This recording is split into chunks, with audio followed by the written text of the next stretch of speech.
Hi, welcome back, and in this episode we're going to be deciding on the winner of the Dark Side competition. Each finalist has received a list of amendments that we've asked them to do to bring their design closer to a real vehicle, and having received that feedback today, we're going to go through the amendments that they've made, and again we're going to end up with one final winner. First of all, we're going to go and have a good look at what Abuzar's done. Abuzar from Pune, India. His finished work is excellent. We've asked him to do a few things, a few refinements. First of all, Abuzar has worked on the lower half of his vehicle, which was a bit obscure. It was dark and we didn't really know what was going on. We've also asked him to refine a few things like the wheels, obviously, and the exhaust pipe area. And I think he's done a fairly good job. Yeah, I absolutely agree, Frank. I think Abuzar has made a fantastic concerted effort here to push the boundaries of the design, and the end result is something that's completely unique and unlike anything else I've seen.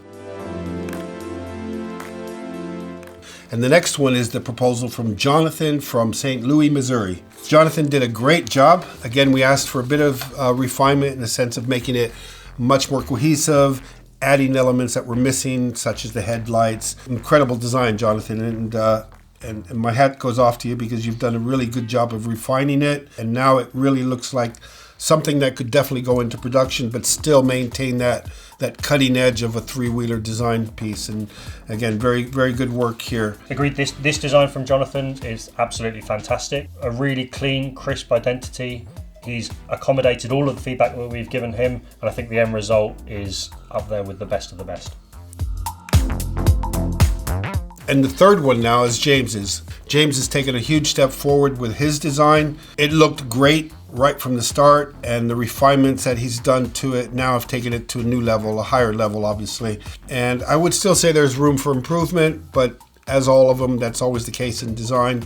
I think from an engineering point also, he's considered it very well and taken into account what needs to be done to make this actually a car that can be on the road and on the track. This has an identity unlike anything else that we've seen, and it feels future-proofed, which is really important to us.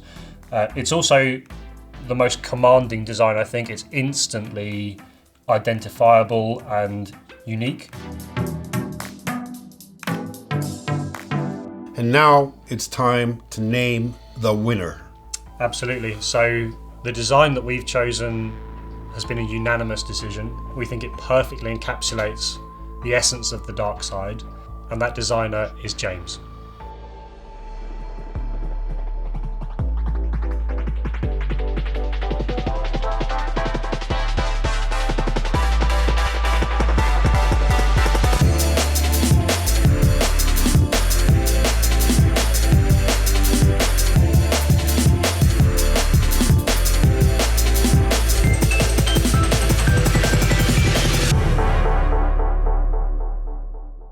So we've been lucky enough to be joined by James today to talk about his design in a bit more detail. James, tell us a bit more about how you factored in the feedback that we gave you to arrive at this next level design. Yeah, so I took on board all of the feedback that you guys gave me and basically tried to improve on the existing design, but sticking with the same theme and how I could improve that. Some of those areas include the upper roll bar. Yeah, so Frank's feedback on the upper roll bar last time was around, I think the words you used were it felt a bit unfinished. We have a very strong theme going throughout the vehicle, front to back. It's just almost from bottom to top, it starts to disconnect a little bit. Took that advice on board and made a composite covering that would actually incorporate the exhausts, which were another feature that came up. So you have the exhausts, which are just sort of neatly nestled inside this new composite or plastic covering. Over all of that, there's a transparent or translucent polycarbonate that almost looks like it's kind of vacuum formed or sucked onto the chassis, which I think sort of still continues that kind of sci-fi theme, like these layers of materials and like layering of components. From the front view, James, what are your thoughts on the headlamps, or actually illumination? I kept in, from the first generation, I did keep in this single line around the front as a kind of a DRL, which kind of gives you a little bit of a signature. And then one of the pieces of feedback was that we would actually need some proper headlamps in there for driving at dusk or in the evening. Yeah. And I've positioned them intentionally quite wide on the car, and that goes back to some of the inspiration from the sharks, and had in mind like the hammerhead shark, and the way that its eyes are like out on those stalks. Yeah, you probably want to design them in such a way that they look like they belong, some kind of housing around them that blends it into the rest of the body. Yeah. And at the same time, just to be extra cool, I would introduce a third, more powerful light, perhaps right in the middle. Keeping this line that runs down there, it's a really clean line, and it's strong. There's lines that like help define the whole kind of identity of it, and that's a really critical one. That main line here came straight from your chassis as well, like underneath that, like your chassis. I think that was another thing which I wanted to get through, like from the first iteration as well, is that it has that kind of forward stance, like leaning poise of a motorcycle. It's really purposeful. Yeah. Yeah. This was a kind of a slight explosion of this wheel. Yes, yeah. The milled like centre section obviously goes into the barrel, and then I imagine that this translucent cover came and sat over the top of, and sort of bolts. Now, what is the purpose of the translucent cover?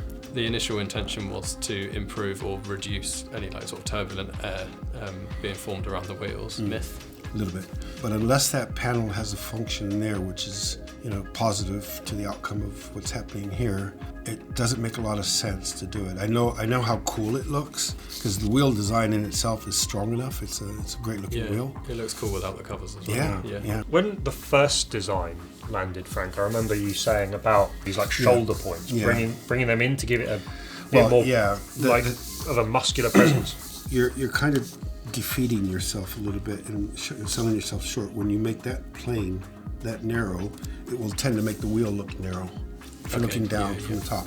But if there's any way you could actually pull that over there so you create more surface area on the top, it's going to naturally look like the tire is wider, which is a good thing. And then I wanted that radius to sort of continue and soften. Yeah, soften. Okay, you can go this that way too, in. That kind of goes with a lot of panels here, James. That's also relevant when you do stuff like here, where you go hard,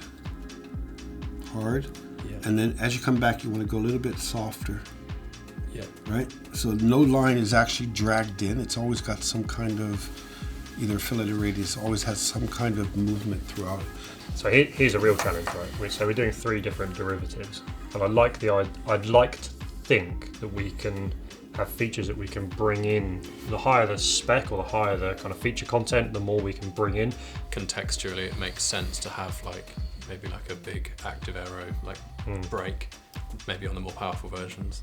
I actually brought this down a whole level, and this carbon piece here became like another wing all the way across the front. Whether you could have another splitter which runs along underneath this panel, but then exits over the top. So that's another area to kind of generate downforce over the front. I've had exactly that. This is exactly what I was going in here somewhere. You probably don't want air going in there because it's kind of the reverse proportion. I was wondering if it comes out. It comes underneeth and comes out through there. So that's one thing which I did add in on the second generation of it, was also the underfloor diffuser here. So entry level. Yeah.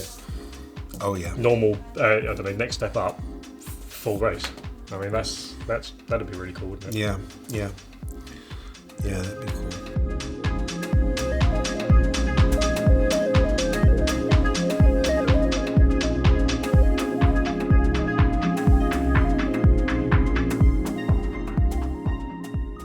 There you have it, a full day of shooting with Rob and James discussing the design and engineering on James's awesome model. And in the next episode, we're going to be bringing you how we turn this into the real thing and bringing it to life as a scale model. So see you in the next episode.